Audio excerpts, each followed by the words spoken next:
ఇప్పుడు ఛానళ్ళు యూట్యూబ్లు గందరగోళం వచ్చి పిల్లకాయలు అల్లాడుతున్నారు.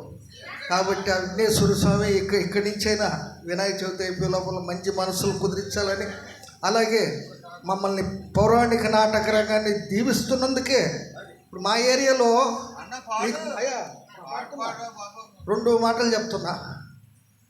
మా ఊర్లో యావళమ్మ గుడి కట్టినారు. నన్ను 10,000 చందా అంటే ఆనందంగా ఇస్తా అన్న.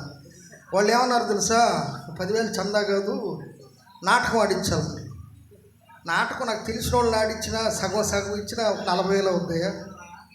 నువ్వు 40,000 కాదు 30,000 ఆడించు, నువ్వు ఒక్కడు ఆడు, నాటకం ఏమి ఉండాలా, నీ పేరు రాస్తున్నావు, బోర్డు మీద వేసేసినాను ముందుగానే.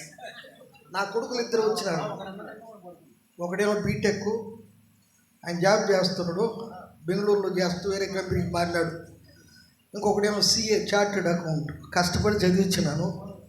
ఎందుకంటే మొలకారెడ్డి, నాగేశ్వర వాళ్ళందరినీ చూసి వాళ్ళ పిల్లకాయలు ఇబ్బందులు పడుతుంటే నాకు చాగల్లో మన పెద్దలు, అదే మన రామాంజనేయులు గారు ఎప్పుడైనా కనిపించినా కానీ నేను ఎక్కడ నాటకం అయినా అబ్బాయి జాగ్రత్తగా ఉండని చెప్పేవాళ్ళు. ఆ జాగ్రత్త వల్ల ఒకటి CA ఫైనల్ కూర్చున్నాడు. నా కొడుకులు 2 డ్రామా చూసి, అమ్మ డాడీ ఏందమ్మా అటు ఈపులు బాదుకుంటున్నాడు, ఎందుకమ్మా అంత లావును పాడడం, చిన్నగా పాడకూడదా అని. మరి పిల్లకాయలు వచ్చి ఉండరా, మీరు నేర్చుకుంటారా నా కొడకల్లారా. మినగల సుధాకర్ కొడుకంటే స్టార్టింగ్లోనే చాగల్లో మన బాబాయ్ గంగారావు బాబాయ్ ఒక 30,000 ఇస్తారు స్టార్టింగ్లోనే. ఆంధ్ర రాష్ట్రంలో ఏడైనా అంటే అది ఉత్సాహం. మినగల సుధాకర్ని కొడుకుని ఎట్లా ఉంటుందో, వాడు బాగుపడితే వాడి జీవితంలో ఎదుగుతాడు. మొదట ఎట్లుంటుందో అని.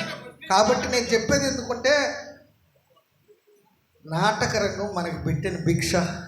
ఉన్నంతలో జాగ్రత్త చేసుకొని మన పిల్లలు చదివించుకొని ప్రతి కళాకారుడు చల్లగా ఉండాలి.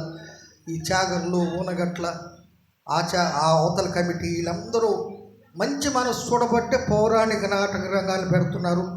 ఈ కమిటీలందరికీ పేరు పేరున పాదాభివందనాలు తెలియజేసుకుంటూ వెంటనే తర్వాత సీన్ ప్రారంభిస్తాను.